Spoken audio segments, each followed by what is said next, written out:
Welcome to Web-Minded Computer Institute.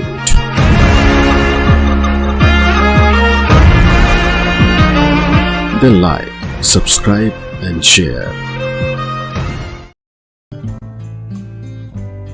अगली tab जो हमारे पास अवेलेबल है वो है इंसर्ट के रूप में। इंसर्ट टैब में देखिए table, illustrations, charts, spark lines, इस तरह से काफ़ी सारे ग्रुप्स अवेलेबल हैं।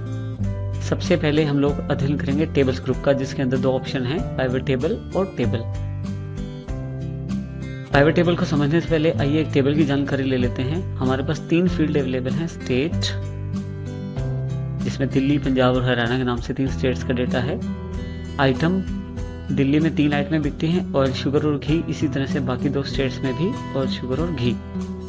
उनकी क्या सेल रही है वो जानकारी भी यहाँ अवेलेबल है। देखिए, पाइवट टेबल से हमें क्रिटिकल या कॉम्प्लिकेटेड डेटा को आसान रूप से समझने में मदद मिलती है। इसके द्वारा हम जटिल से जटिल डेटा को आसानी से समझ सकते हैं। पाइवट टेबल बनाने के लिए सबसे पहले डेटा सेलेक्ट करें, जैसे मैंने सेलेक्ट किया। पाइवट टेबल पे क्लिक करें। यहाँ पे आपके पास सबसे पहले ही पूछा जाएगा कि कौन सा टेबल है जिसका आप पाइवट टेबल बनाना चाहते हैं। तो वो मैंने रेंज पहले सिलेक्ट कर लिया है, आप बाद में भी क्लिक करके कर सकते हैं सिलेक्ट। जो टेबल चाहिए, क्या वो नई वर्कशीट पे चाहिए या जो वर्कशीट पे आप काम कर रहे हैं उसी पे, एग्जिस्टिंग वर्कशीट से उसी पे आ जाएगा। एग्जिस्टिंग वर्कशीट पे आप क्लिक करके बता दीजिए कि आपको टेबल कहाँ से चाहिए। उसके बाद ओके पे क्लिक कर दीजिए। देखिए, हमारे पास राइट हैंड साइड कुछ टूल्स अवेलेबल हो गए हैं। एक टास्क पेन अवेलेबल हो गई है जो कि पाइवट टेबल से रिलेटेड है। इस टास्क पेन में देखिए ध्यान से रिपोर्ट फिल्टर, कॉलम लेबल्स, रो लेबल्स और वैल्यूज के नाम से 4 बॉक्सेस बने हुए हैं। हम अपनी जानकारी को इन बॉक्सेस में ड्रॉप कर सकते हैं।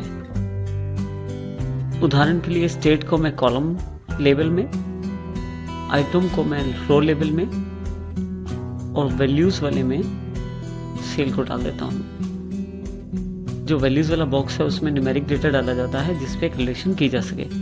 जैसे ही आप ये करते हैं, यहाँ देखिए ध्यान से, आपके पास एक पाइवट टेबल अवेलेबल हो गया है जिसमें हर तरह से कैलकुलेशन अवेलेबल है आपके पास, जैसे कि स्टेट वाइज दिल्ली, हरियाणा, पंजाब, या आप आइटम वाइज जैसे घी, ऑयल, शुगर। इस तरह से आप क्रिटिकल डेटा को आसानी से समझ सकते हैं। देखिए, इसने हर तरह से टोटल आपके लिए अवेलेबल करवा दिया है। उसके बाद ग्रैंड टोटल और उन सबसे पूरा सम ऑफ सेल भी आपके लिए प्रोवाइड करवा दिया है।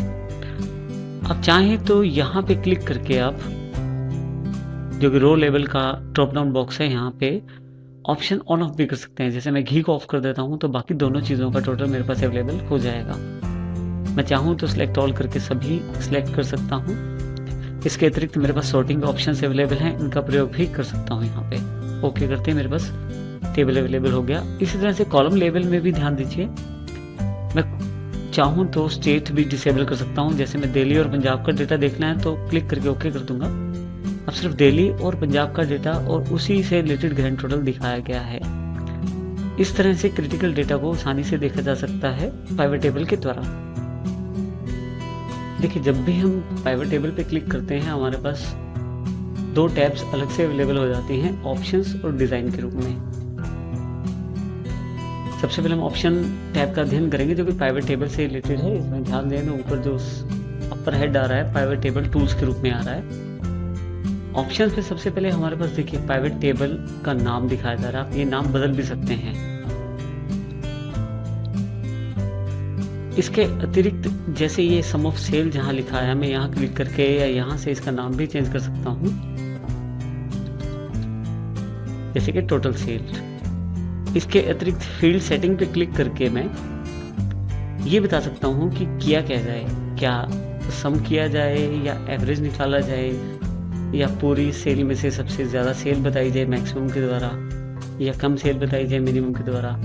अभी मैं सम की जगह एवरेज क्लिक करके ओके कर देता हूँ तो देखिए सभी सेल्स का एवरेज अवेलेबल हो गया है।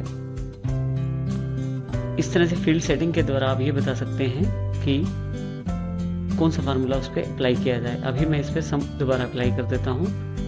यहाँ पे मैं इसको एक्टिव फील्ड का नाम बदल देता हूँ, टोटल सेल कर देता हूँ यहाँ पे मैं।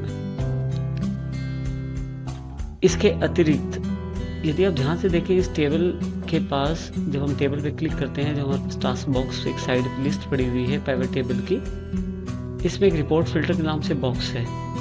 स्टेट जो मेरे पास अलग से फील्ड था उसको मैं रिपोर्ट फिल्टर में ट्रांसफर कर देता हूँ। तो देखिए यहाँ पे मेरे पास थोड़ा सा रूप परिवर्तित हो गया है मेरे पास टेबल का। रो लेवल्स पे क्लिक करके मैं अपने सुविधानुसार ऑप्शन ऑन ऑफ कर सकता हूँ। इसी तरह से स्टेट जो मल्टीपल आइटम के रूप में बॉक्स आ गया है, वहां से भी मैं ऑप्शन ऑन ऑफ कर सकता हूँ स्टेट वाइज। अगर आप चाहते हैं कि ये डेटा को एक्सपेंड करके दिखाए, आप डेटा सेलेक्ट कर लीजिए और एक्सपेंड एंटायर फील्ड कर दीजिए। ये पूछेगा आपसे स्टेट वाइज करना है या सेल वाइज। स्टेट वाइज कर दीजिए, ओके। देखिए घी की पूरी डिटेल अलग कर दी गई है, ऑयल की पूरी डिटेल अलग कर दी गई है और शुगर की पूरी डिटेल अलग कर दी गई है। आप चाहें तो यहाँ से दोबारा कोलैप्स कर सकते हैं इसे, इस तरह से आप इसका प्रयोग कर सकते हैं। अगर आपने स्टेट वाइज एक्सपेंड किया हुआ है अपने टेबल को, आप इसे कोलैप्स भी कर सकते हैं। क्लिक कीजिए और ये आपका जो टेबल है वो कोलैप्स हो जाएगा और सिर्फ समराइज डेटा आपको दिखाएगा। इस तरह से पिवट टेबल की एक्टिव फील्ड का प्रयोग आप कर सकते हैं। नेक्स्ट ऑप्शन जो हमारे पास अवेलेबल है वो है ग्रुप बॉक्स में। ग्रुप बॉक्स में अगर आप ध्यान दें तो मेरे पास ग्रुप सिलेक्शन और अनग्रुप के नाम से मेरे पास दो ऑप्शन अवेलेबल हैं। मैं चाहूँ तो जैसे मेरे पास दो प्रोडक्ट हैं उनको सिलेक्ट करके और साथ में उनका डेटा भी सिलेक्ट करके उसको ग्रुप में कन्वर्ट कर सकता हूँ। बेनिफिट क्या हो जाएगा कि ये दोनों घी और ऑयल का एक ग्रुप अलग से बन जाएगा और शुगर का ग्रुप अलग से। जैसे मैं ग्रुप 1 पे क्लिक करता हूँ उसकी समराइज वैल्यू मेरे पास आ जाएगी। इसी तरह से शुगर क्लिक करता हूँ, शुगर की समराइज वैल्यू आ जाएगी। दोबारा मैं क्लिक करके खोल के से ग्रुप्स को देख सकता हूँ। अगर आप किसी ग्रुप को अनग्रुप करना चाहते हैं तो अनग्रुप पे क्लिक करें, ग्रुपिंग हट जाएगी। इसके अतिरिक्त आप अपना डेटा सेलेक्ट करके उसको सॉर्ट भी कर सकते हैं। सबसे पहले है सॉर्ट, ये असेंडिंग सॉर्ट है, उसके बाद डिसेंडिंग सॉर्ट कर सकते हैं। आप जैसा चाहें उस प्रकार का सॉर्ट का प्रयोग कर सकते हैं। एक मुख्य ऑप्शन जो हमारे पास अवेलेबल है इंसर्ट स्लाइसर के रूप में। मान लीजिए आप एक टाइम पे एक ही तरह के सिटी की वैल्यूज देखना चाहते हैं ताकि आपको डेटा ज़्यादा क्लियर हो जाए, तो इंसर्ट स्लाइसर से बढ़िया टूल नहीं है कोई। इंसर्ट स्लाइसर पे क्लिक करें, ये आपसे पूछेगा स्लाइसर किस फील्ड के ऊपर डिपेंड चाहिए आपको। मैं स्टेट वाइज लेके ओके कर देता हूँ। मेरे पास एक स्लाइसर अवेलेबल हो जाएगा। जैसे मैं दिल्ली पे क्लिक करूँगा सिर्फ दिल्ली का डेटा, हरियाणा पे क्लिक करूँगा केवल हरियाणा का डेटा और पंजाब पे क्लिक करूँगा तो सिर्फ पंजाब का डेटा दिखाया जाएगा।